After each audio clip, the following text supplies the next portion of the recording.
zvanyatsobuda pachena kuti something is fishy.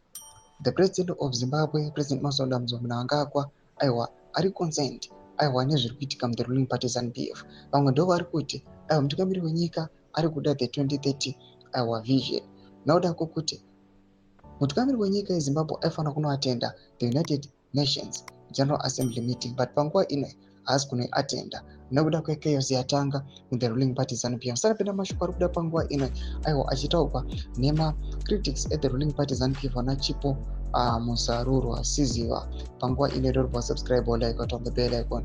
Chipo anapinda nyora achiti President Mnangagwa won't attend the United Nations General Assembly UNGA for the second time in a row. Ambassador Ning will represent him. Isn't it very surprising and interesting that the Mnangagwa who loves overseas trips more than his prickly farm is scared away from attending the UNGA? Ndo mashoko ari kuda panguva ino vana chipomusarurwa chiataka mutungamiriri wenyika vachiti aiwa panguva ino mutungamiriri wenyika anozikanwa kunzi aiwa kana kuri kuenda kumatrips anenge ari overseas aiwa ndo zvake zvekunosaina matreaties and the likes anozikanwa kuti mutungamiriri wenyika ndo zvinhu zvaanofarira just because anenge achiti kuti nyika yeZimbabwe iende mberi for economic development. But panguva ino achisina pa the UN aiwa General Assembly meeting panguva ino vanhu voshamisika.